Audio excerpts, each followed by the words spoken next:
All right, James, unboxing some Piegas, are we? Yeah, so these are the premium Gen2 701s. This is kind of middle of the range for Piega. It's the one size down from the models we have out there. I'm just gonna unbox them, have a listen to them, see how they sound out of the box, compare them to the Coaxes that we've got here. And we already got one out of the box that you see there in the beautiful— Spoiler alert. Yeah, beautiful new green finish there, which I really, really like. For a green speaker, it's probably one of the most beautiful I've ever seen. So I think as I go, I might try and wax lyrical a little bit and tell you guys a little bit about them as a brand. Yeah, welcome back to Soundline.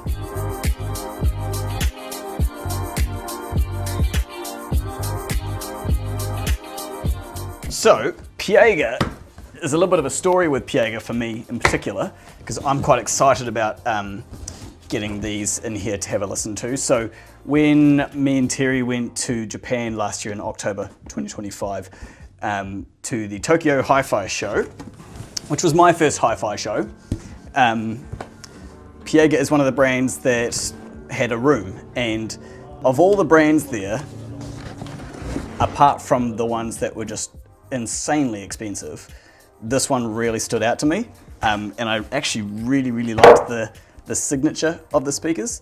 So we actually spoke to Piega and organised to get a variety of Piega speakers here in the showroom to have a listen to and see how they go with the other products that we sell, and assess them as a brand, and consider taking them on as a brand to sell. So Piega was founded in 1986. It's got some legs and some history behind it, so they've been doing this a while. It's not like it's necessarily a new brand, but I have seen a lot of reviews online kind of with the headline like, this brand, this brand, this brand, watch out kind of thing, because these guys are kind of coming up in the world at the moment for their sound quality and their finish and everything like that, and value for money. Their speakers are aluminium housings.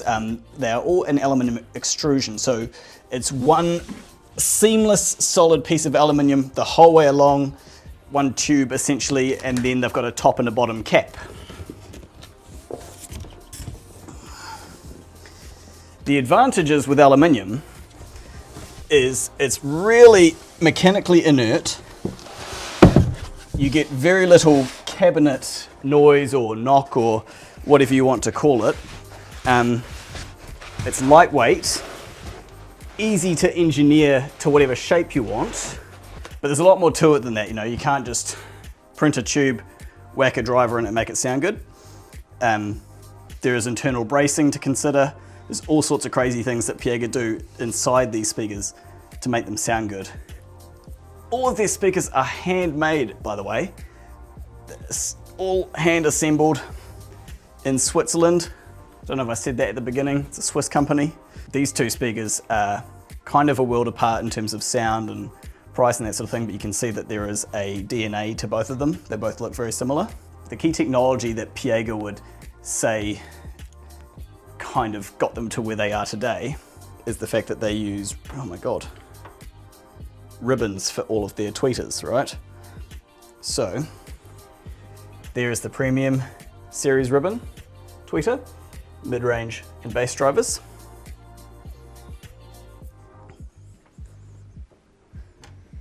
Big, beautiful magnetic grille, lots of power.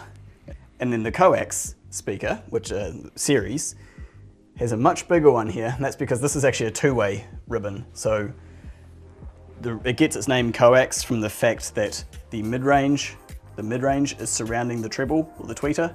So this is a point source speaker where the mid-range and the treble are arriving at your ears at exactly the same time in phase, and the crossover point between the mid-range and treble is virtually unidentifiable. And then all of this is bass.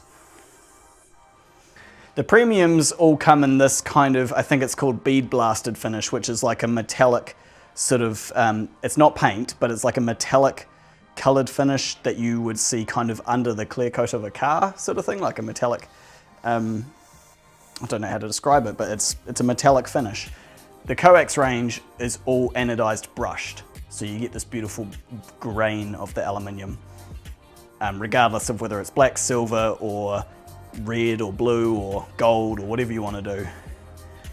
But they both look really good. I was a wee bit worried, and you know, briefly, that the bead blasted finish would just never, for me, live up to the quality of the brushed grain. But this actually looks really good in person. It looks much better in person than it does in any pictures I've seen. And the green is really growing on me. Out here, we've got the Ace 50s. Ace is Piega's kind of more entry-level line. They're still obviously a very good brand, so entry-level does not mean entry-level quality. It's still built to precision. Just a bit more slimline, disappears into the room. Again, available in white, black, and silver. Really, really lovely sound. Also ribbon tweeters and everything like that in behind here. I really like these. I think these are going to be a real hot seller. They do these in a bookshelf as well, which is basically the same profile, but just a bit shorter. Really quite small and able to be hidden away. These guys here, these are the premium Gen 2 801s. Yeah, so we just unboxed the 701s. These are the 801s. Big defining difference with these guys is the tweeter is horn loaded, which allows for higher sensitivity and also a lower crossover point on the treble. So you're able to blend it into the bass and the mid-range much better. And then back through here, as you just saw, we unboxed the 701s, which is the little baby brother to that guy out there. And we've also got the Coax 611s, which is, as I said before, the next series up. There is one model above this, the Coax 811s, which is similar but has 4 big 8-inch bass drivers instead of 5, 6 inches. And then above the Coax range, they do a master line source range of speakers, which I'd really love to hear one day. I'm sure they're amazing. They are more similar to an open baffle electrostatic type of speaker because the sound fires backwards as well as forwards. Apparently quite different to the Coax sounding, to the Coax range of speakers, quite different sounding. But yeah, we'll cross that bridge when we get to it. But fingers crossed one day. One more thing about the difference between premium and Coax. The premiums are ported. You'll see on the back here, there are some wee bass reflex ports to get a bit more extension out of them. However, the Coaxes are completely sealed.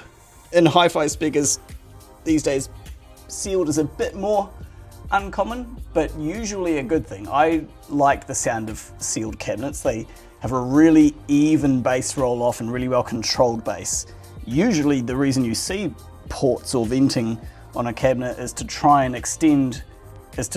improve bass extension and get lower frequencies out of it by having that, you know, that tuned frequency off the port. So anytime I see a speaker without them, I kind of think to myself, okay, these guys know what they're doing when it comes to bass because they don't need to rely on ports. What have we got here? A little bit of Hugh Masaleka. Is that what's in here at the moment? Yep. Looks like it.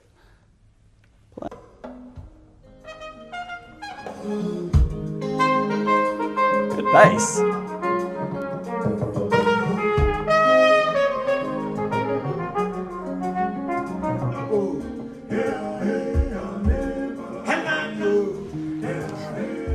See, I mean, speakers will always change as you run them in, and we're kind of still in the process of running in most of these Piega speakers we have here. But these sound good out of the box, which normally tells me like it's going to get better again. So I'm already kind of in love with the sound of these speakers. I like a fair bit of bass. If we want to talk briefly about the generic sound of these speakers, they have a very airy, clean, meaty sound. The bass is really, really solid. Considering how skinny those speakers are, it kind of almost doesn't compute in my brain how much bass I'm getting out of them. Normally when you get big bass out of speakers, you expect it with a fairly sizable speaker. These things are skinny wee buggers, and they are putting out a lot of bass, and not a boomy, overinflated, you know, muddy bass. It's just really tight, fast, and solid. Yeah, I love it. I think it's great. And I like them with the grills on as well. There's not many speakers out there where I prefer the look of them with the grills on. I love the way those look with the exposed ribbons, but the grills going all the way to the bottom kind of gives you a real minimal, stylish aesthetic. Doesn't look too technical or industrial. Okay guys, that's going to be our rapid fire video on information about Piega speakers. As I said, I'm really excited to listen to these and see how they go with our other brands. Hopefully we get to see more of these come through the showroom in the near future. And if you have any questions about, you know, the sound of them or about the brand itself, pop it down in the comments and we'll do our best to answer them. Yeah, thanks for watching this video guys. Ka kite anō.